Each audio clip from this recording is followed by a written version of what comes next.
morning, everybody. Happy Friday. Welcome back to F3 Faith Family Focus. It's just me today. My dad is in the wings watching, of course. I hope everybody's excited for this show. It's going to be a fun one. We have some exciting things. We're going to do the announcements pretty quickly because today is going to be full of some good information. So I hope everybody has their Suggs mugs, hashtag Suggs mugs. We have those coming. They're going to be on the website soon, so let me pull up the picture of them so you guys have them. Let go, let God, let go, let faith, let go, let love. Exciting stuff, plus Suggs mugs are on the back. We're going to have those on faithfamilyfocus.net for anybody who is interested. Also, we have our blogs up on the website, blogs, 3 blogs, as well as every single video so far, and any bios you need to know about your wonderful co-host, Schaefer and Faith Suggs. I see everybody trickling in. Good morning, Buford. Good morning, everybody. I hope everyone has their Suggs mugs ready. Tune in, send me a wave, cool emoji. Just let me know you're trickling in. So we have an exciting show today, so let me dive in a little bit. We are going to talk about race on college campuses, which is an exciting topic. We have had a great series so far. Last show was the year of the Black quarterback, which was awesome. Some great positivity conversations and some cool feedback from a lot of our fans. So today is definitely going to dive into some cool stuff on campus, athletes and non-athletes, especially how to be Black on a predominantly white institution's campus, what it's like, what resources we need, any pushback, stuff like that. So I see you guys still trickling in. Good morning, good morning. And I'm just going to dive into our guests. We have some fun guests. We have about 4 today, so we're pretty active. We got Kyra Lambert. We're welcoming her back. She's been on the show twice, a little superstar. Kyra has 2 degrees. She's been in college for 15 years, and she's off to Texas to play with Vic Schaefer. So it's very exciting for her last year. I'm joking. She's in her 6th year. That's still a lot. Let's show you guys Kyra really quick. Here's Kyra. Isn't she wonderful? Cutie patootie. Then we have a wonderful Clinton, North Carolina native, Michaela Boykin. She will also be in college for 80 years. But both of them are very resilient. Great story. And my most exciting part is Michaela Boykin has been a wonderful asset to her community recently. For those of you who are interested, please go look on Twitter. Follow the stuff she's been doing. She's has some great things going on. So I'll show you guys some pictures of Michaela. Here she goes right here. And she'll share some awesome stuff with you guys as well about what she's been up to. Third guest, Marvin Lloyd, went to school with us, graduated in 2018. It was like 3 years ago. 2 years ago? 3 years ago? 2018, whatever. And he now is in New York City with me. He's working in Harlem, awesome place. I think he's also doing special education. Nod your head, Marvin, in the wings if I'm right. Awesome. So he's definitely an angel, and he's going to have some awesome feedback. But Marvin is pretty exciting because he also does videography and photography on the side at www.marvinlloyd.com. For those of you who are interested, I have a couple photos. These are some shots he's taken around New York. So if you have a chance, please go check him out. He's very talented. And then, last but not least, the latest to the party. She is on the West Coast, woke up early for us today, Miss Jada Adams. Wonderful, cute little photo of her right here. Jada is from Irvine, California. She plays at Duke. Her and Michaela are both going into their senior year, which is crazy. Insane, actually. Jada and Kyra and Michaela all have a very similar injury, and they all have some great stories to share through their faith and their words, so it's awesome. Jada comes to us today. She's going to share some insight on what it's like to be a student on Duke University, and today's going to be an awesome show. So without further ado, let me bring our guest on to the show. Good morning, everybody. How is everyone? Morning. I'm good. How are you, Faith? I'm just peachy, Michaela. You got a nice little view over there. Where are you at? What are you doing? I'm in the backyard with my dogs. Had to let them get some sunshine. Well, I guess it's not sunny right now, but get some air flowing through their lungs or something.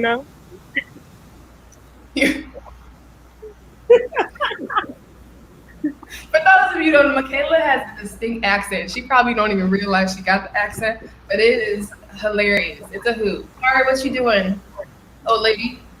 What are you up to? Damn. I'm currently in Austin. Been working out all week and ready to go back to San Antonio for the weekend. So I'm chilling right now. Jada, what you up to? Well, I am a dog mom, so I'm dealing with my new puppy, and then I got rehab in a couple hours, so yeah, that's what I got going on today. She is a new dog mom. What's her new dog? His name's Bander, and he's so cute. MJ, what are you up to? Where are you at? Where are you residing? What's the news? I know me and you both can't go to New York just yet, but what's up? Yeah, I'm back in Georgia. I'm teaching right now. So like online teaching meetings and stuff. So that's what I'm doing. Bless you and the teachers in our community. I live for Marvin's stories about what goes on at school and what it's like to be a teacher. All the Um, time. so we might as well just dive in, guys. We all experienced going to a PWI as people of color, and I will say it's a positive experience. I'm not going to talk completely negative. We're going to try to just kind of give people a window into what our experience was like at Duke, especially. So let's kick it off, Kyra. I know you're not at Duke no more, but can you talk to us about what were your experiences within the years of university? Just map out a little bit for people who aren't Dukies. Yeah. Going to Duke was a culture shock, to say the least. I come from a military background, so every school that I've ever been to was super diverse. Right. Then when I got to Duke, it was one of those times that I was the only black person in the class. I look around and nobody looked like me. So it gave me a new perspective on a lot of things. I had to learn how to navigate that space, which was kind of a struggle at first, but eventually, the more you like talk to people that don't look like you and get their experiences, you get to know that you have a lot more in common than you think. So Right. Yeah, Michaela, can you kind of piggyback off that a little bit? yeah, I would say kind of the same. But where I come from is kind of like I come from a background where it's just more a lot of I'm around a lot of black people.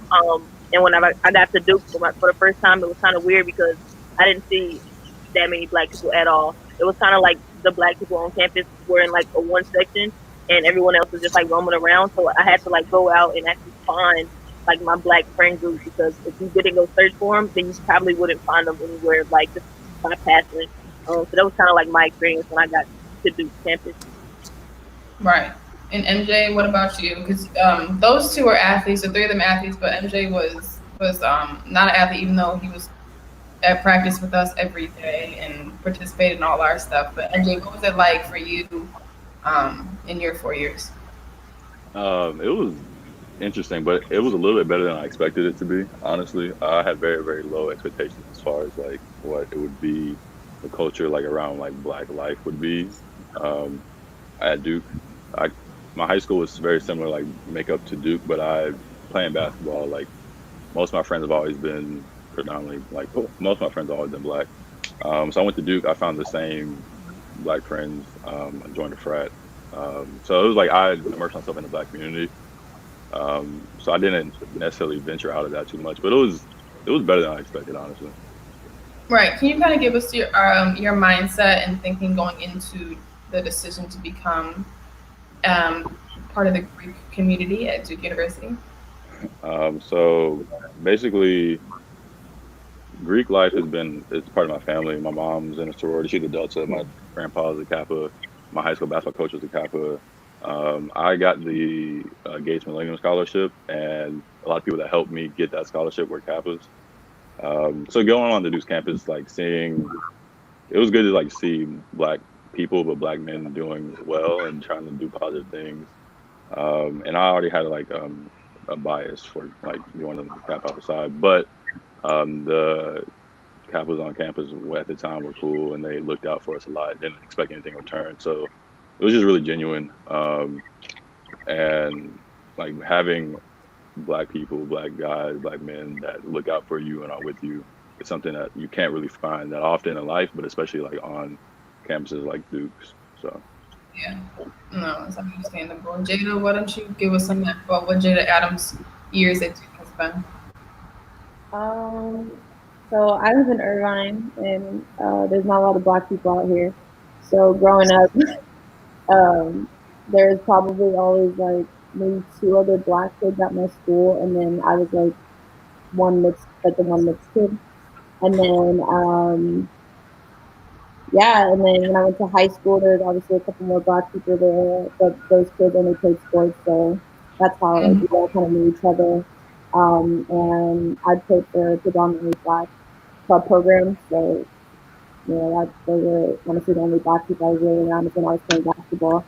And then getting to college, it was kind of cool to see more black people on campus. I just wasn't used to it, and yeah, everybody has style. Like it's kind of cool. I was like, hey, like, you look like me, okay? Like, I can fit in here. So you know, going to college is kind of cool to experience that. But growing up, there was only a couple black kids around me. Right.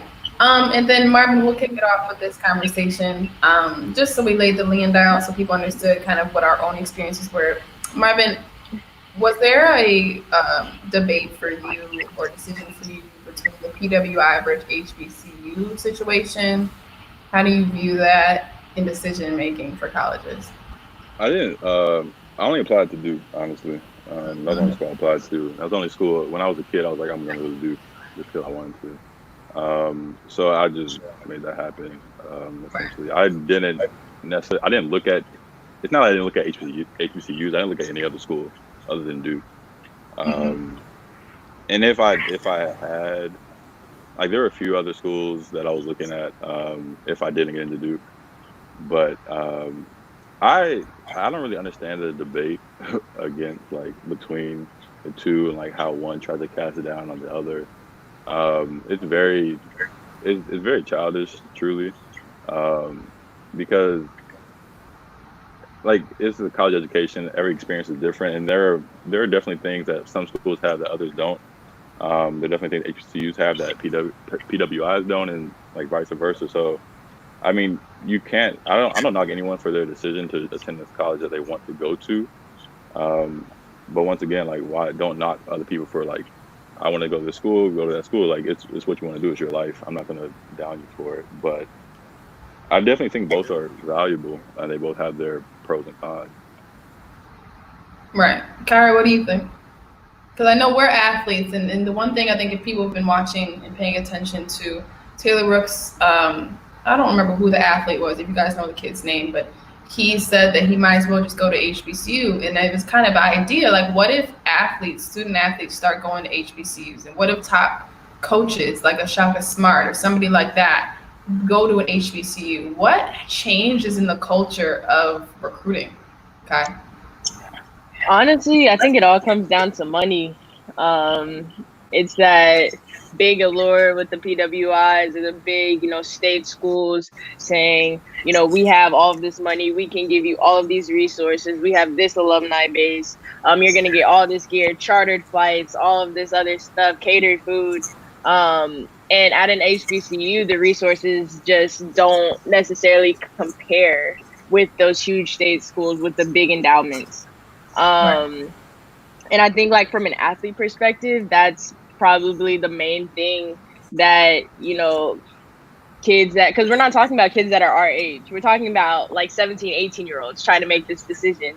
So they're not necessarily thinking long term. And the athletes that are going to go on to make the school the most money, talking specifically about men's basketball and football players, a lot of them, well, with men's basketball, if they go to a huge school, most of them aren't necessarily playing to stay for 4 years, right? So they're saying, yo, let me get the best experience that I can for this 1 or 2 years.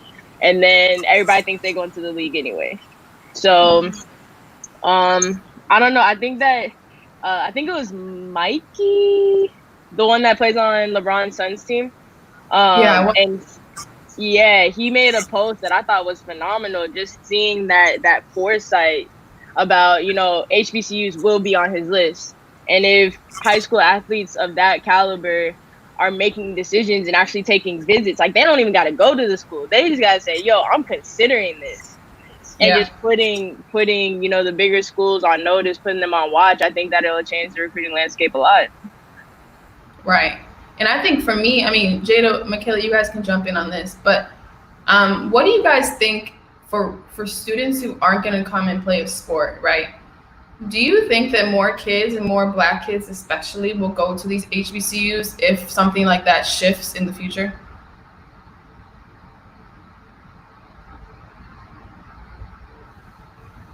I kind of say yeah to that. Just mostly because I like the people that I know that don't play sports in college that are Black, like there's just often like a big disconnect at like the schools that they're at. So I think like having more Black athletes that are at HBCUs, I think a lot of other Black people would like go there as well, just because like maybe they're more comfortable and that's what they like to see. But I kind of want to say yeah. Right. Well, I mean, imagine if Zion had went to NCCU.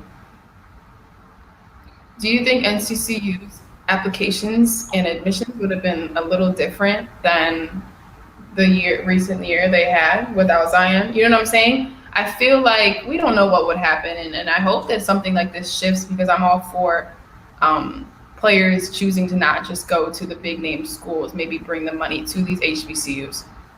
But I think that definitely HBCUs will see a spike in a lot of enrollment and a lot more interest.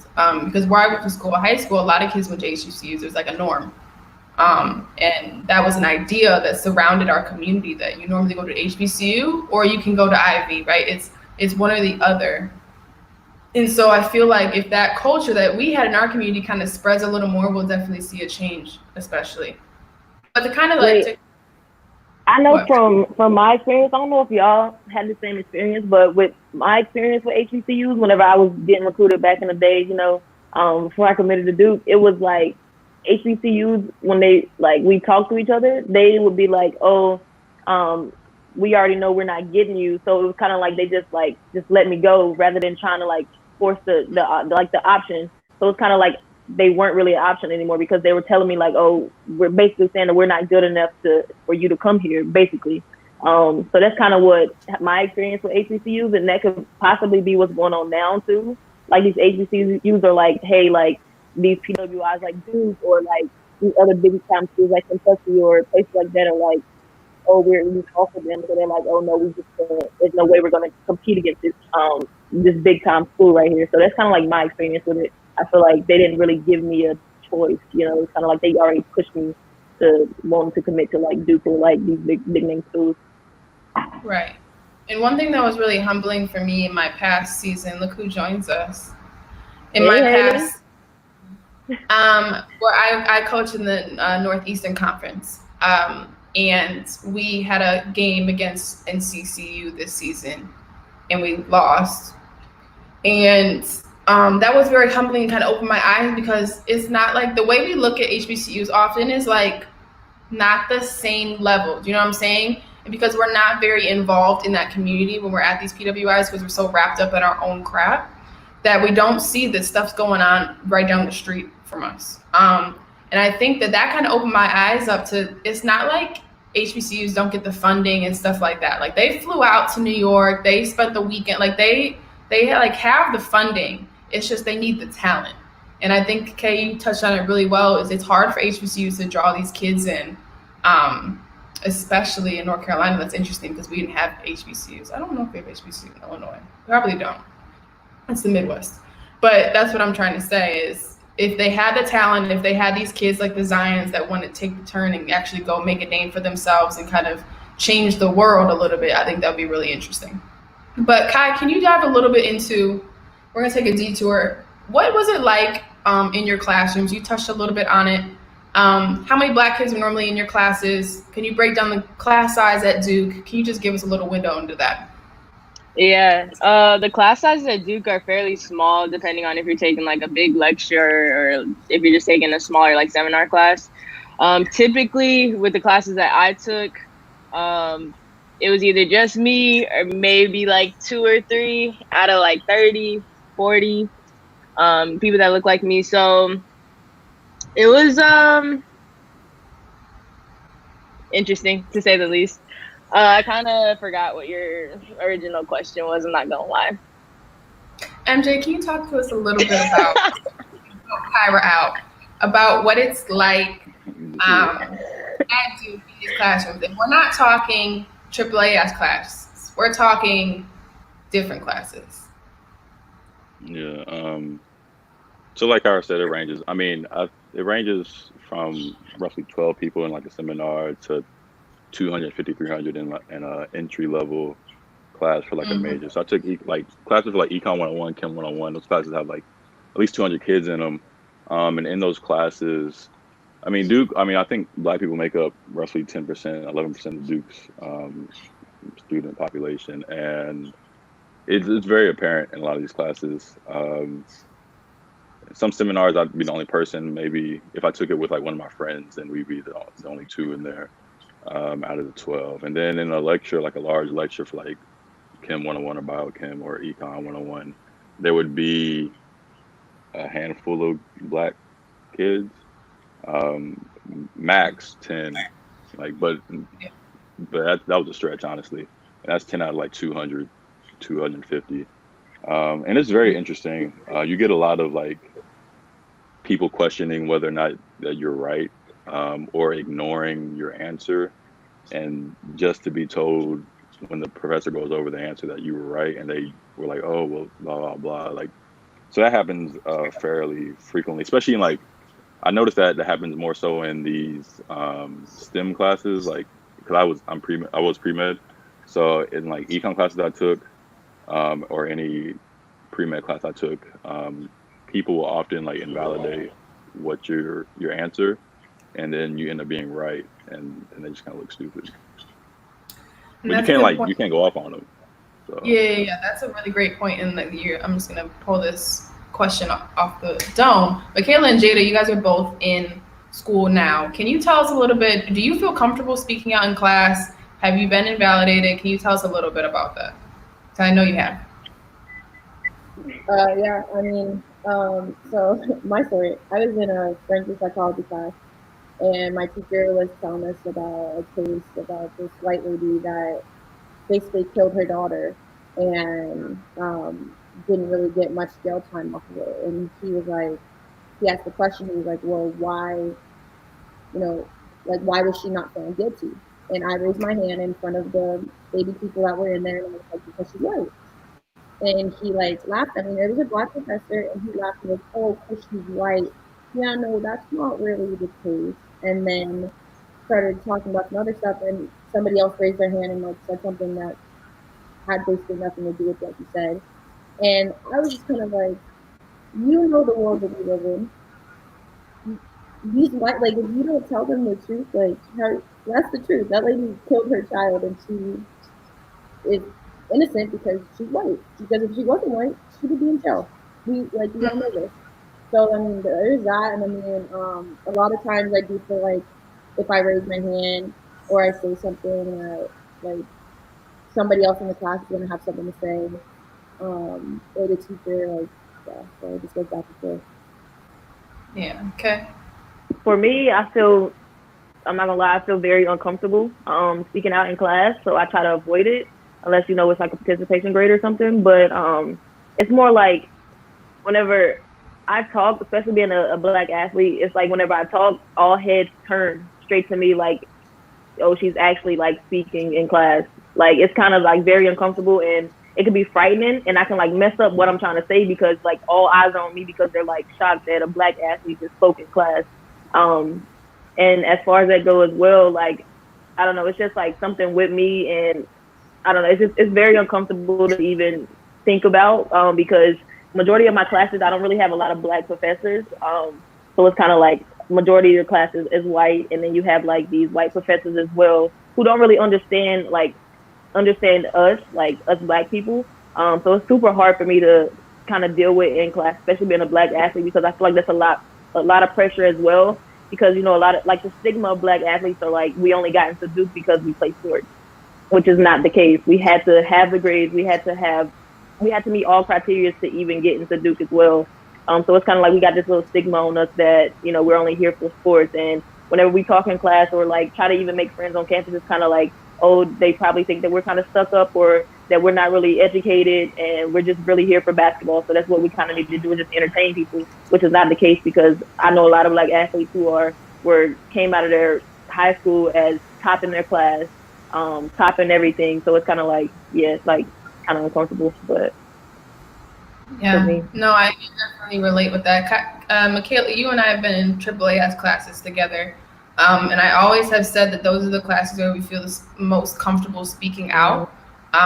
But there's also, I mean, there's the pressure in general as an athlete, in period, to speak out because you feel that people are thinking those things about you from the moment you step on campus, and it's very hard to approach these classes because you're around kids who you know are extremely smart, valedictorians of their classes, great ACT scores, SAT scores. So it is hard, and it's hard to get confidence in the beginning. Kyra, can you talk to us a little bit, because you know you're like the social butterfly. Can you talk to us about how you felt going into your first year and then how it gradually changed towards your last year? Yeah. Going into my first year, let's see, freshman year on campus, I just kind of sat back and watched for a little bit. Like, I had to observe. And then once I felt comfortable, or once I got to know the people in the class, because like you said, I'm a social butterfly. So, like, once I actually, like, you know, talked to people out of class or got lunch with them or stuff, I started participating a lot more in those spaces. And then going into my last year, I just didn't care. Like, I went to Fuqua, and that was a totally different culture shock than undergrad. But it was almost like everybody was kind of in the same position, but nobody was in my position, if that makes sense. Like, Fuqua was very international, so everybody was coming from different cultures, different places, different regions in the world. And again, I was like one of 2 Black girls in the entire program. So for me, I was like, well, nobody really knows me. I don't even know how they view Black people in their culture. I'm gonna just do me. And that's exactly what I did. So it was just that confidence. I think it went up each year and got to the point where I just didn't care. Right. And let's talk a little bit about microaggressions that we have received on a PWI campus, just a teeny bit. MJ, you can kick it off. Any of you want it while you think about it? I know it's a loaded question. Yeah, I mean, my first week was that experience I talked about in my econ class with people disregarding what I was saying, my answer. Also, once I was walking through like Equad from one of my classes, and this like white woman saw me and she held her purse closer, and I was like, this is really funny. So I mean, and there are other things, but those 2 memories in particular are very like much so like ingrained in my mind. And I was just like, and they piss you off to a lot, honestly. But you don't really know how to respond to them, because it's kind of, some things are, it matters a lot how you respond to these things, even though it shouldn't, as much as like what actually happened. Yeah. Those 2 in particular, yeah. Michaela, Jada. I was just gonna say, like, in classes, you can't, like, as a Black person, you can't have a debate with somebody and like be passionate about it without it seeming like you're being like overly aggressive and that angry Black person. And it's kind of like interesting to sit and watch, because it's like, or even just to be a part of, like, you can't, there are just so many things you can't do. And if you start getting, you know, you say something back to the teacher, you know, because you're challenging the teacher what you're supposed to do, and people are looking like, why is she doing that? Why is he doing that? Like, oh, you know, it's because they're Black and they're angry. Like, I just, yeah, it's just funny to watch. I don't understand it. For me, I feel like one thing with me is, y'all all know that I'm like the muscle woman of the world.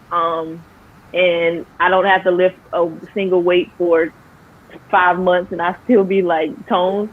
So whenever I walk into like a class, it's like I'm like the intimidator. And it's super frustrating because I try to avoid wearing clothes that shows like my arms and stuff like that because I don't want that image to be of me like I'm like intimidating someone.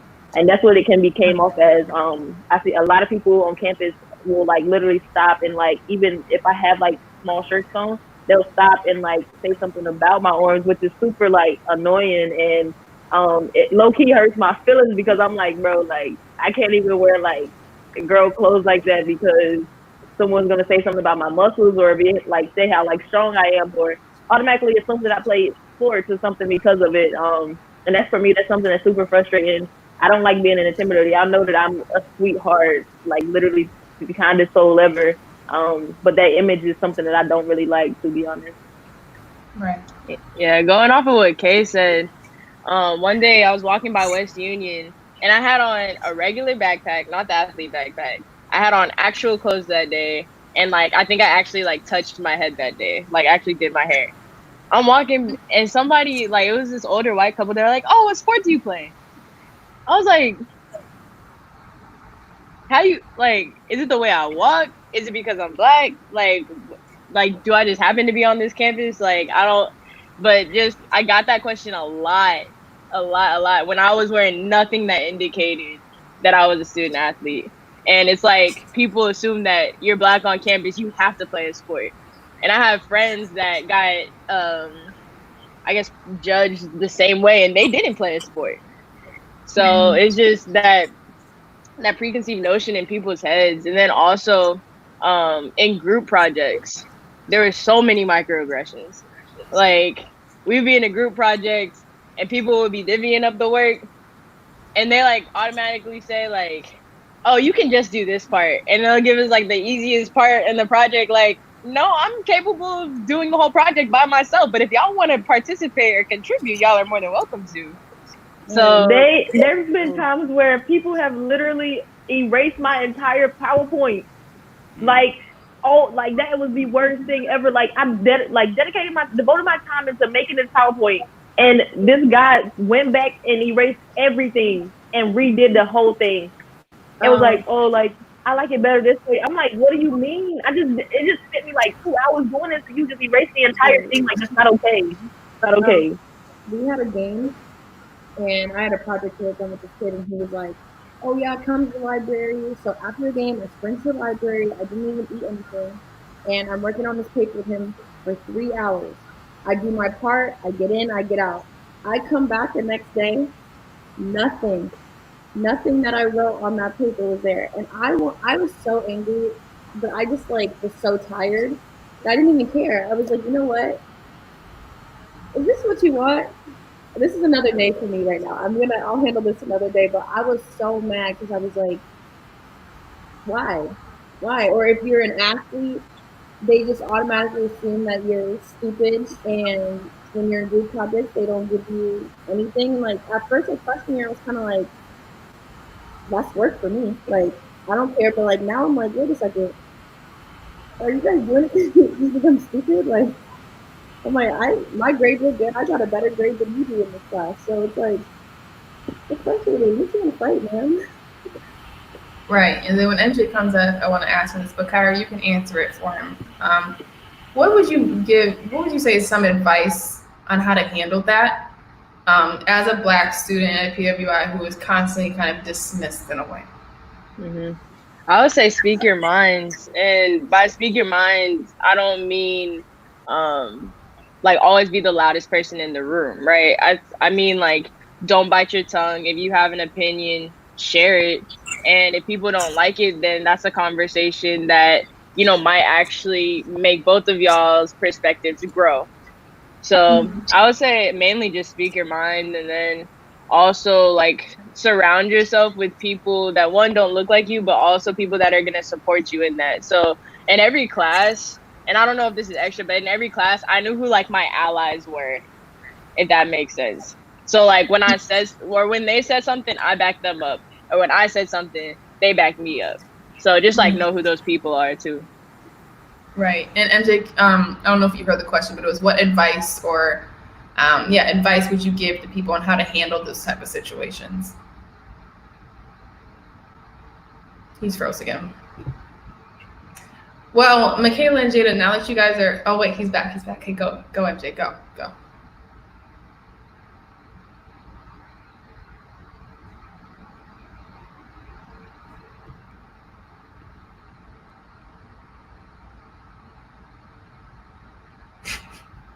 Jada, why don't you answer for him? Yeah, I was in an education class, and we were, talking about how basically like black kids don't really get the same education as white kids, and how like with service learning, people always want to give back to their communities, right? And kind of like that white savior. And I made the comment in class. I said, well, does everybody why does everybody assume that if you're giving back to your community that you're trying to be like that white savior? So there are people that genuinely feel like their communities help them be the person that they are, and they want to give back and help them. And um, so I made that comment, and all the white kids in the class just kind of like looking at me. And so after that, it was kind of like the only comment I made because clearly nobody else had anything to say. And my teacher looked at me afterwards and he was like, "Why don't you talk more? Like you have good things to say." And I just kind of looked at him and I was like, because these kids aren't ready for what the real world is. They're not ready to hear what actually happens because they've never experienced that. Most of these kids in here, besides I think there's like two other black kids, didn't like they've never had to really struggle in their life. They didn't know how to struggle with their education or things like that. They probably had tutors for their SAT and all that. So after I kind of had that conversation with him, I thought to myself, I was like, I should start talking more because even though like they're not ready for that, I'm ready for that conversation. So, it's just about like educating other people. But like Tyler said, like if you have something to say it. But you have to be confident in what you say. Right. And MJ, why don't you go ahead? Because Jada just said to accept and try to understand where people come from. Kyra said to speak out. What do you think? What I think is, I couldn't hear you. What I think is what? What do you think of for advice for kids who are trying to navigate these areas when they get dismissed in group projects or anything like that? It's don't take it personally. It's not you. That person has things they need to work on. They have places where they need to grow. What you say is valid. Like you should be heard. Um, and like someone will listen to you. The right people will listen to you. I mean, it shouldn't happen, but don't take it personally. And that's something I've tried not to do is take things personally, especially like growing up in Georgia. I'm around a lot of racist things and people, and anytime I go anywhere, I get looks. It annoys me, but I don't take it personally. That's the best thing. That's the best way I got through it, honestly. Right. And Michaela, I kind of want to use you a little bit. You have been really great in the recent weeks on speaking out, using Twitter, stuff like that to use your platform and let people know and educate others. Can you start us off with what it's like dealing with politics at Duke University or at PWI, where kids come with different and more conservative views or just are not educated on what's really going on around you? Yeah, that's something that Black Duke is experiencing right now. It's a lot of people who are their views, they don't really understand what's going on, and it's kind of troubling because it's like we shouldn't have to be the ones that educate you. They should be able to educate themselves on what's going on because we're actually living through the experience. Like I saw some things on Twitter that was saying like it's a privilege to be able to just educate yourself rather than opposed to actually experiencing what's going on right now. But with Duke right now, it's a lot of people who don't understand. And you would think that they're 19 to 21 years of living, that they would at least have a concept of what's going on. But in reality, they don't because they didn't have anyone who actually told them like, hey, racism is real, or like Racial injustice is real, police brutality is real, things like that. People haven't went to them and told them like this is actually a thing, and you need to actually adapt to the Black situation when you're around them on campus. But yeah, it's a big situation going on right now because people have been posting like racial things on Twitter, TikTok, things like that, which is causing a lot of tension within the Duke community. But I mean, as far as me, I would just say that they need to educate themselves and they need to find ways that they can help and be an ally, opposed to it being forced. If you want to help the Black community, that's one way you can help is by genuinely, reaching out to someone, not reaching out because someone told you to, or because you dug yourself into a hole which you can't climb out of right now. So that's one thing I would say with what's going on right now. I'm trying to use my voice as a way because, I have a lot of followers on all social media accounts. And that's one way that I can express my voice. And I know a lot of people have heard my songs, my freestyle that I've done. It's something that I created because it was something that I was feeling in the moment. When I was writing it, I was just feeling in the moment. And I also feel like a lot of especially white people could listen to the song because they love the Black culture. And it's something that if I was to, when I made the song, it's like, okay, white people can actually understand what I'm saying because they enjoy the Black culture. And it's something that they can actually listen to because a lot of white people listen to all of our hip hop songs, R&B songs, things like that. And I'm like, well, if they're not going to listen to us when we're just speaking, maybe I should put it into a song, and they're able to actually, understand and listen with the beat and things like that. And I feel like a lot of people recognize the song and they're actually willing to, at least for me, I know a lot of white people are willing to go educate themselves. I've seen a couple people watching. I know y'all seen a Netflix documentary series that talks about that has like displayed all the Black history movies, and I've seen a lot of white people going up there actually watching the movies, especially like the Malcolm X movie. I think the 13th Amendment, things like that. So yeah, that's one thing I did, and recently with my community, I feel like for me it starts with my community. We can't grow unless it happens within like a select community, and for me, I feel like me and a couple of my friends, we did this like little event on, I think it was last Saturday, and we basically got a lot of donations. People sent in donations willingly, and they helped us. We fed over 100 people.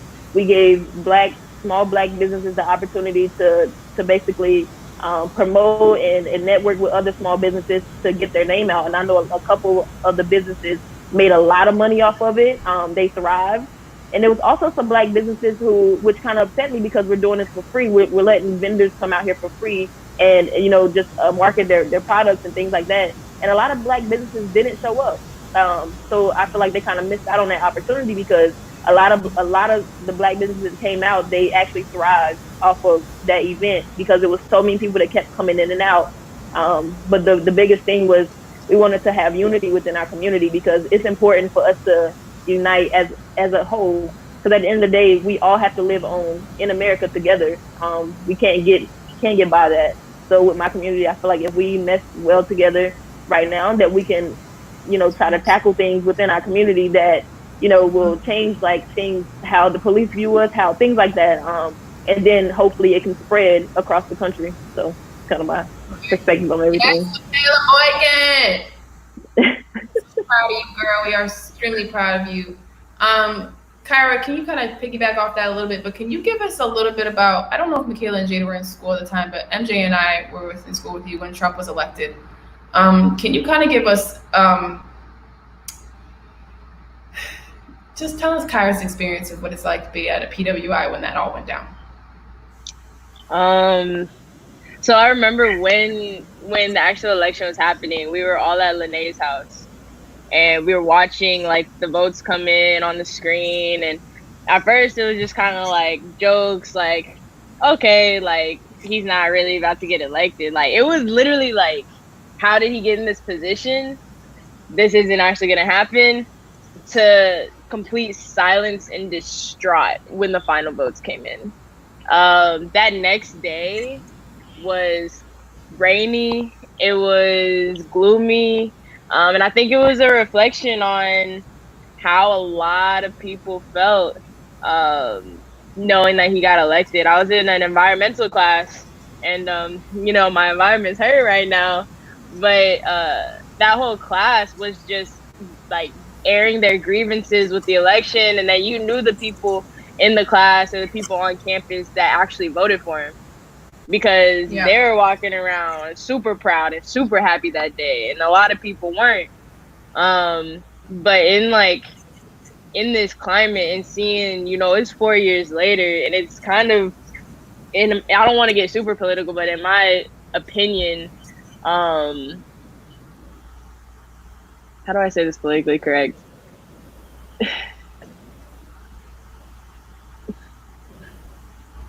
I don't know how to say it politically correct, but in my opinion, people really just need to do their civic duty and do their parts in this upcoming elections.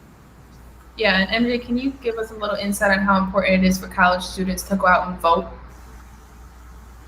It's really important, just because there's such a large voice, especially in like a lot of communities that vote in ways that are against a lot of people's right to be, to live, and to live well. I know especially North Carolina, like it was big for Duke students to vote, because a lot of them claim and they didn't vote for him. So like there was a large percentage of people that went blue, and that helps a lot, especially in districts that are like gerrymandered, and that have been constructed to pull votes for red, for Republicans, and for Trump in that election in particular. So it's really important because a lot of people aren't that educated about certain topics, and that goes for like even Duke students. But Yeah. it helps when people make decisions that are the most educated and the best for everyone, instead of just the best for select group of people. So Yeah. And Michaela, can you kind of give us an inside scoop on what your plans are um, with Duke women's basketball within your team, with your teammates? Has there been discussion about how we can um, go out and vote? I know our program at LIU, we're going to take the day off and take the kids to go vote, go learn how to do everything. Because one thing that is my biggest criticism with college and universities is not enough education for these kids to understand what their vote means, where they go vote.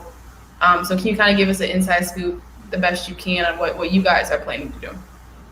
Yeah, so with Duke women's basketball, I've been talking to a lot of people, and we've been talking about how important it is to vote. I feel like with my team is we kind of get lost up in the athletic world, and we don't really explore other options. And I feel like that's a big thing that we overlook as a team, and we need to start doing more as far as voting, as far as getting out into the community, doing more things. I've actually talked with Kate. I don't know if a lot of you probably know Kate, but we talked about actually joining with other Black organizations on campus, trying to find time to like do community service events, things like that with the Black community, because the majority of our team is Black. And we also talked about doing more things for low income Black families, Black businesses, things like that, kind of trying to contribute to that, because like I said, we have a overly populated Black team, but that's something that I feel like is important for us, because we are surrounded by a lot of white people with Duke athletics. It's just the truth about it, and sometimes it can be hard on us being a Black athlete, because if you think about it, we don't really have we're not really involved in the Black community, but at the same time we're wrapped up in our own community, and we need to be more expressed with the Black community, do more things with them, that way that they know that we have them, and we know that they have us. But yeah, I think those are kind of the steps that we're going to be taking once we get back on campus soon, doing more things like that for the Black community as a whole, opposed to just sticking solely to the white community, doing things for the white kids, things like that. But that's kind of what we talked about. Right, and that's awesome. I don't know what our kids are thinking, but I think they're around the same area. A few things I need you guys to give some college coaches or coaches in general who are looking for advice on how to speak with their athletes during this time period, what's important for you guys right now, going through this all? The best way you can describe it. Jada, do you want to kick it off? Because I know I've spoke with you about this. Yeah. Honestly, the best advice that I can give is to just hear your players out, especially like your black athletes. Hear them out. Hear what they have to say. Listen to them. Um, and support them, make them feel supported. And I mean, if you have questions, you can ask them. If you don't understand something, you can ask. But I think right now is not the time to be silent and have your team feel like they aren't supported, because at the end of the day, when people sign, they're signing for life. They're signing for how many years they're going to be at your college for, which means that they need to feel like their coaching staff, their teammates, that everybody has their back. So I just feel like as a coach, it's your job to make sure that your players are educated, that they know what's going on, and that they feel safe. Because if you don't feel safe, if you don't feel supported, then I mean, how are you supposed to win basketball games? How are you supposed to, when you come to college, your coaches are supposed to have you leaving as better people, right? Yeah. And better humans. So if you can't help your players be that better human that they're gonna be, I feel like you failed. Yeah. Kyra, what do you think? Going off of what Jay said, I actually have thought about this a lot. Being in like a new program, a new system. The first thing is your athlete shouldn't have to reach out to you. Like, you should be reaching out to your athletes. Second, with a sport that is predominantly white coaches, male and female, if you like, even if you don't, because I think a lot of coaches, and I'm not talking about any one particular institution, I'm talking about multiple across the nation. How do I say this? If you don't necessarily care about the issues going on and you're just putting out statements to check a box, think about it from a recruiting standpoint. And like, I'm really like just trying to be very honest and real. So like, if I'm a recruit, especially a black recruit, and I'm coming in and I'm looking at colleges to go to, my first question is, what did you do during this George Floyd Black Justice era to support your team, to help your team, and to make a difference in the black community? Because essentially that's what it's going to come down to. And that's how, like, don't just sit at my table and talk to my parents saying, hey, I'm going to treat her like a daughter, I'm going to take care of her. And when this comes up, you didn't do anything to support me or anything to actually help my community. Because that means like actions speak louder than words. So that, and then also, I have one more point, but yeah, as coaches, just honestly, like, I would say, like, educate yourself, but coaches are in their like 50s, 60s, some like younger ones 40s, Reenie's in their 30s. But if you don't stand with me and you don't stand with this community that's literally paying your salary, then that's intentional ignorance, in my opinion. You don't really care. And when you say you don't, actually take a visible stance, whether that is donating to a cause, whether that's doing what Michaela's saying and like taking your team to vote and like actually trying to make a difference in your players' lives, then in my opinion, you're not standing with me, and you're not, like, silence is deafening. It's literally deafening. So that's my opinion. Okay. And Kay, in our last 2 minutes, we have 2 minutes left. Since you are our queen of using her platform right now, can you please tell us how PWI Black students can use their privilege, because they have any form of privilege they have with their situation? How can we use it? Yeah, I feel like we have all the resources. It's up to us as athletes to be assertive and go to these higher authorities and tell them, like, look, this is what needs to happen. It's not right now in this situation, or even here on out, it's not about what we want anymore. It's what we